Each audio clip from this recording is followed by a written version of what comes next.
UP और उत्तराखंड की खबरों के लिए एबीपी गंगा को सब्सक्राइब करें और बेल आइकन दबाएं।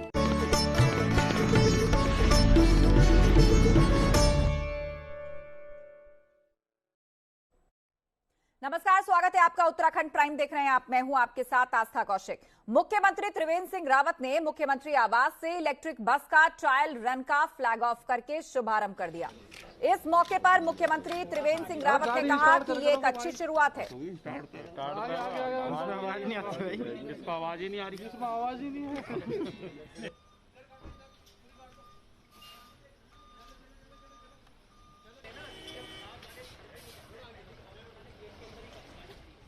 इस मौके पर मुख्यमंत्री त्रिवेंद्र सिंह रावत ने कहा कि एक अच्छी शुरुआत है। पर्यावरण की दृष्टि से ये उत्तराखंड के लिए एक महत्वपूर्ण कदम साबित होगा। स्मार्ट सिटी देहरादून के तहत इस फाइनेंशियल ईयर में 30 बसें चलाने की तैयारी है। साथ ही मसूरी, ऋषिकेश और हरिद्वार तक इन इलेक्ट्रिक बसों को चलाने की भी तैयारी है।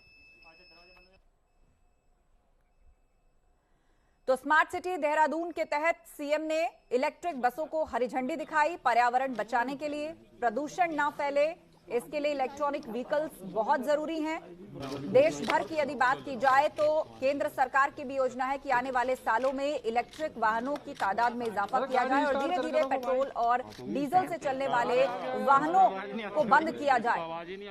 तो देहरादून जो कि एक स्मार्ट सिटी बनने जा रहा है, उसमें पर्यावरण का ध्यान रखना एक अहम जिम्मेदारी है। उसी के तहत ये इलेक्ट्रिक बसों का शुभारंभ आज सिटी के लिए किया गया। प्रदूषण कम से कम कैसे किया जा सकता है, उस दिशा में एक महत्वपूर्ण प्रयास ये है।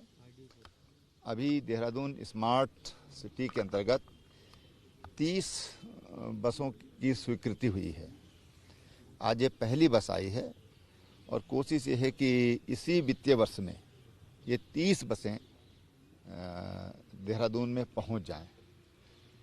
प्रयास रहेगा कि धीरे धीरे मसूरी की तरफ, ऋषिकेश, हरिद्वार की तरफ इन बसों को चलाया जाए। इलेक्ट्रिक बस हम देहरादून स्मार्ट सिटी लिमिटेड की जो फर्स्ट ट्रायल है वो आज शुरू कर रहे हैं। आज माननीय मुख्यमंत्री जी इसका ट्रायल शुभारंभ करेंगे और ये जो देहरादून नगर निगम एरिया है उसके विभिन्न क्षेत्रों में इस रूट पर इसका ट्रायल किया जाएगा। ये जो बस है इसमें सीसीटीवी कैमरे लगे हैं जो कमांड एंड कंट्रोल सेंटर से कवर्ड हैं। वहाँ पर आप देख सकते हैं कि सीसीटीवी बस के अंदर क्या चल रहा है। प्रत्येक बस ऐसी 30 बसेज आनी हैं। आज ट्रायल होगा। ट्रायल होने के बाद जब इधर 10 दिन के ट्रायल में सारी चीज़ें ठीक रहेंगी तो और बसें भी मंगा ली जाएंगी। आज शुभारंभ माननीय मुख्यमंत्री जी के द्वारा किया गया है। इसके लिए सभी देहरादून वासियों को मैं शुभकामना भी देता हूँ। और जो पोल्यूशन की ज़्यादा मात्रा देहरादून में पूरे देश भर में हो रही है, इलेक्ट्रिक बस आने से जो है ये पोल्यूशन भी कम होगा। पोल्यूशन कम होगा तो हमारा जो स्वास्थ्य है वो भी ठीक रहेगा। मुझे लगता है कि अच्छा प्रयास है स्मार्ट सिटी के द्वारा और स्मार्ट सिटी के सभी जितने अधिकारी गण हैं मैं उनको बधाई देता हूँ कि उन्होंने आज अच्छा प्रयास यहाँ पर किया है। मुख्यमंत्री त्रिवेंद्र सिंह रावत के 28 दिसंबर के प्रवास के दूसरे चरण की शुरुआत होगी और इस दौरान सीएम लोगों की समस्याएं सुनेंगे और उसके साथ ही सरकार के मंत्रियों के प्रवास का भी शेड्यूल जल्द ही जारी होगा और किस मंत्री को कहां प्रवास करना है, कैसा कार्यक्रम रहेगा, उसका भी शेड्यूल जल्दी लागू कर दिया जाएगा। मेरा प्रवास रात्रि प्रवास नहीं हो पाया था। प्रवास अभी जो टेंटेटिव जो बना है वो 28 दिसंबर को मैं अपने प्रवास के दूसरे चरण की शुरुआत करूंगा। 3 जनपदों में मेरा प्रवास रात्रि प्रवास नहीं हो पाया था, तो मेरी कोशिश होगी कि इस महीने में उसको पूरा करूं। बागेश्वर जिले में जंगलों पर फायर सीजन की अपेक्षा शीतकाल के 2 महीने भारी पड़ रहे हैं। यहां नवंबर और दिसंबर में जंगलों में आग लगने की करीब 35 घटनाएं सामने आई हैं। इन घटनाओं में 50 हेक्टेयर जंगल जल चुके हैं, जबकि फायर सीजन में हुई 4 घटनाओं में मात्र 5 हेक्टेयर जंगल आग की चपेट में आए थे। वन विभाग के मुताबिक जंगल में आग लगने से 44 हेक्टेयर में वन्य संपदा आग की चपेट में आई है। शीतकाल में आग लगने से वन विभाग को काबू पाने में मुश्किल हो रही है।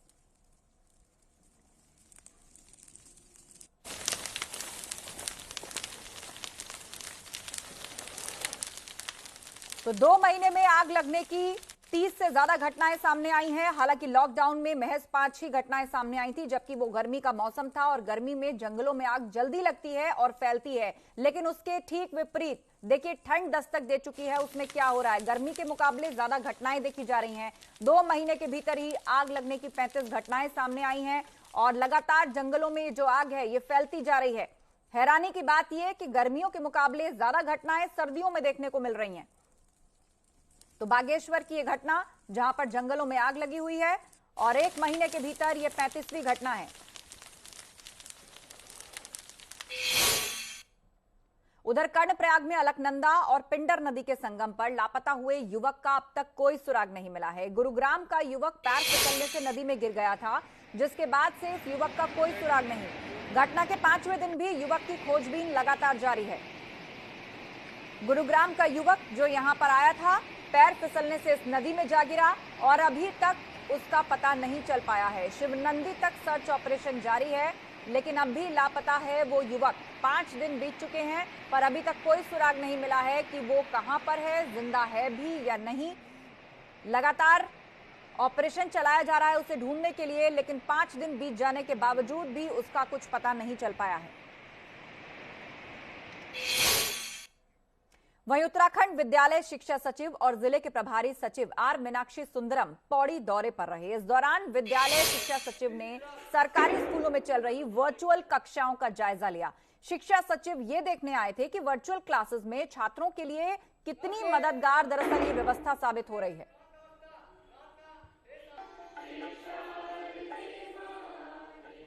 वो बहुत अच्छा है, मैं देखा ऑडियो वीडियो दोनों बहुत अच्छे आ रहे हैं। बाकी जो लेसन पढ़ाया जा रहा है वो कितना उपयोगी है वो बच्चों से पूछेंगे।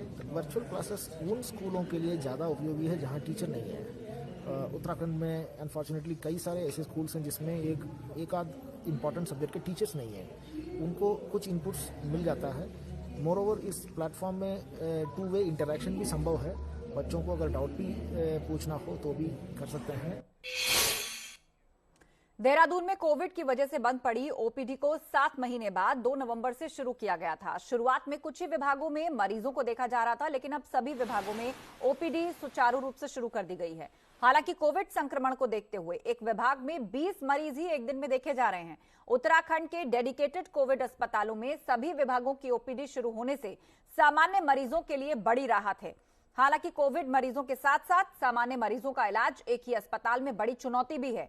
अस्पताल का कहना है कि एहतियात के तौर पर तैयारियां पूरी कर ली गई हैं। सारी ओपीडी सभी विभागों की ओपीडी चल रही है।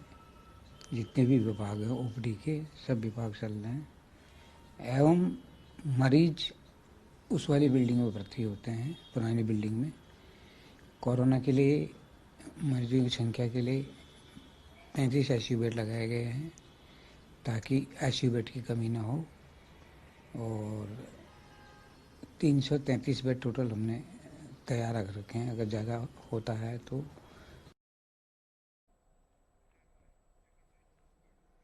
उधर श्रीनगर गढ़वाल में स्थित मेडिकल कॉलेज में अव्यवस्थाओं को लेकर नगर पालिका सभासदों ने धरना दिया है और उनका कहना है कि मेडिकल कॉलेज श्रीनगर एक रेफर सेंटर बनकर रह गया है। कोरोना काल में भी यहां लापरवाहियों का जो दौर है वो लगातार जारी है। हम सब लोग हम जितने भी लोग हैं, हम अपनी जनता का पूरा जनता सर का नाम ले लिया कि वो कंट्री में बहुत अच्छा काम कर रहे हैं। उत्तराखंड में मौसम एक बार फिर से करवट लेने जा रहा है। 12 दिसंबर को बारिश और बर्फबारी की संभावना है। मौसम विभाग की माने तो 3000 फीट से ज्यादा ऊंचाई वाले इलाकों में बर्फबारी हो सकती है। मौसम विभाग की माने तो उत्तरकाशी से लेकर चमोली, पिथौरागढ़ और बागेश्वर जिले में बारिश और अधिक ऊंचाई वाले इलाकों में बर्फबारी हो सकती है। साथ ही मैदानी इलाकों में 13 दिसंबर के बाद से घना कोहरा छाया रहेगा।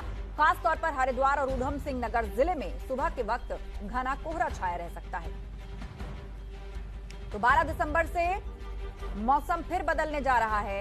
ऊंचाई वाले इलाकों पर बर्फबारी की संभावना जताई है मौसम विभाग ने। बर्फबारी की जहां तक बात है तो 3000 मीटर या उससे अधिक ऊंचाई वाले जो क्षेत्र होंगे वहां पे बर्फबारी मिलेगी, हल्की बर्फबारी मिलेगी। और साथ में जो गढ़वाल रीजन है या फिर कुमाऊं रीजन के जो लोअर रीजन के डिस्ट्रिक्ट्स हैं तो उनमें भी आइसोलेटेड लाइट एक्टिविटी कहीं कहीं पर मिलेगी। तो जो एक्टिविटी है वो खासकर 12 तारीख को फोरनून में ही रहने वाली है। या अर्ली मॉर्निंग्स में कह लीजिए, उसके दौरान रहेगी। वहीं देहरादून से अगली खबर आ रही है। आम जनता के सचिवालय प्रतिबंध पर हरीश रावत का ट्वीट सामने आया है। पूर्व सीएम हरीश रावत ने उपवास की चेतावनी दी है। हरीश रावत ने मुख्य सचिव और सरकार को 1 हफ्ते का वक्त दिया है और लिखा है कि जब सब कुछ खोल दिया गया है तो आम जन का सचिवालय में प्रवेश प्रतिबंध रखना उचित नहीं। हफ्ते के आखिर तक सचिवालय नहीं खुला तो बैठूंगा उपवास पर, अपने ट्वीट में लिखा है हरीश रावत ने।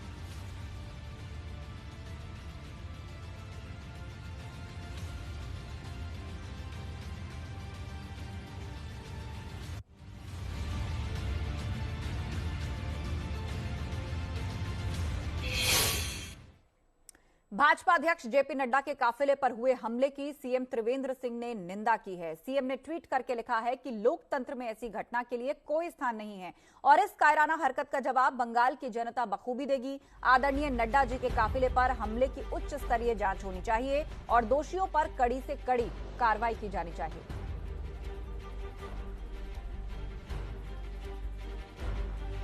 तो नड्डा के काफिले पर हमले का ये मामला है, जिसमें ट्वीट करके सीएम त्रिवेंद्र सिंह रावत ने नाराजगी जताई है और कहा है कि दोषियों पर कड़ी से कड़ी कार्रवाई की जानी चाहिए।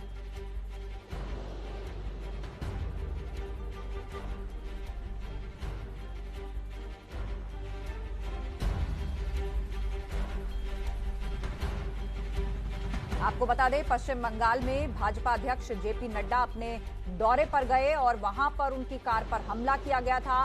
ईंटें उठाकर उनकी कारों पर हमला किया गया था, जिससे उनकी कार क्षतिग्रस्त हो गई और वो इस हमले में बाल बाल बचे थे। उसी पर ही सीएम त्रिवेंद्र सिंह रावत ने ट्वीट करके दोषियों पर कड़ी कार्रवाई की मांग की है। वहीं भाजपा अध्यक्ष जेपी नड्डा के काफिले पर बंगाल में हुए हमले की उत्तराखंड के पर्यटन मंत्री सतपाल महाराज ने भी कड़ी निंदा की है। उन्होंने कहा कि भाजपा के बढ़ते वर्चस्व से टीएमसी घबरा गई है। साथ ही भाजपा प्रदेश अध्यक्ष बंशीधर भगत ने भी इसकी निंदा की है। राष्ट्रीय अध्यक्ष जी के काफिले पर जो हमला हुआ है, ये बहुत ही दुखद है। मैं इसको कंडेम करता हूं। वहां पर विजय वर्गीय जी हताहत हुए हैं, घायल हो गए हैं। बंगाल में कोई लॉ एंड ऑर्डर नहीं है। ये बहुत ही दुर्भाग्यपूर्ण है कि वहां हिंसा हो रही है और माननीय भारतीय जनता पार्टी के राष्ट्रीय अध्यक्ष नड्डा जी के काफिले पर हमला हुआ है।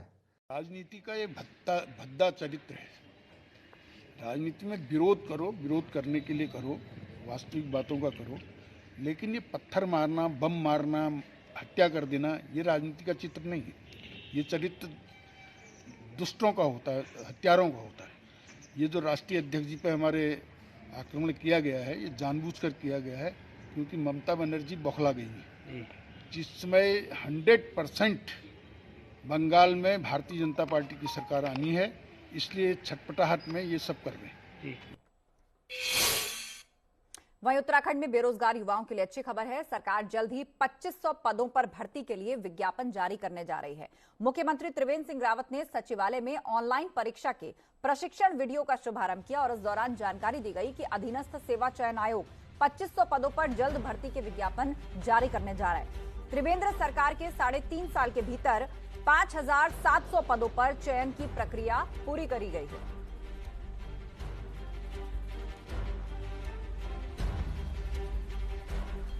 तो बेरोजगारों के लिए ये अच्छी खबर है। कोरोना की वजह से भर्ती में बेशक देरी हुई है। 2500 पदों पर अब जल्द ही भर्ती निकलने जा रही है उत्तराखंड में।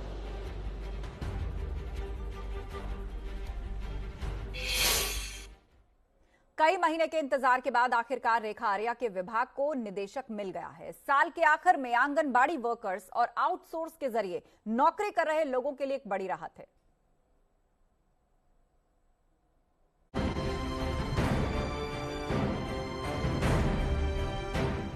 लंबे समय से चल रही खींचतान के बाद आखिरकार मंत्री रेखा आर्य के विभाग को निदेशक मिल गया है। वित्त नियंत्रक सतीश सिंह को महिला बाल विकास विभाग में निदेशक बनाया गया है। मगर इसमें सबसे बड़ी राहत उन लोगों के लिए है जिन पर निदेशक न होने से सीधा असर पड़ रहा था।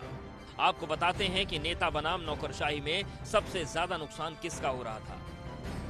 महिला बाल विकास विभाग में टेंडर प्रक्रिया न होने के कारण करीब 380 लोगों का रोजगार ठप हो गया था। बाल विकास विभाग में पुरानी आउटसोर्स एजेंसी का कार्यकाल 15 सितंबर को खत्म हो गया था। निदेशक नहीं होने से नई एजेंसी के चयन की प्रक्रिया पूरी नहीं हो सकी, जिससे ये लोग बेरोजगार हैं।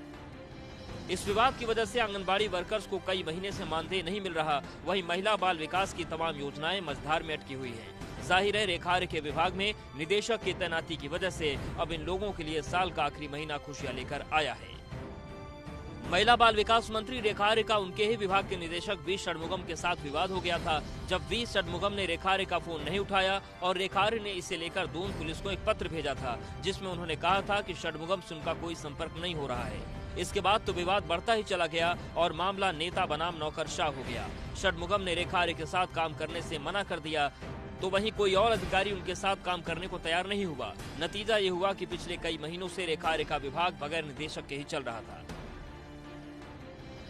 जाहिर है अब रेखार्य के विभाग में निदेशक की तैनाती के बाद एक बड़ी राहत है। एबीपी गंगा के लिए देहरादून से विनोद कुमार की रिपोर्ट। वक्त एक ब्रेक का, खबरें अभी और भी हैं, फौरन होंगे हाजिर, कहीं मत जाएगा।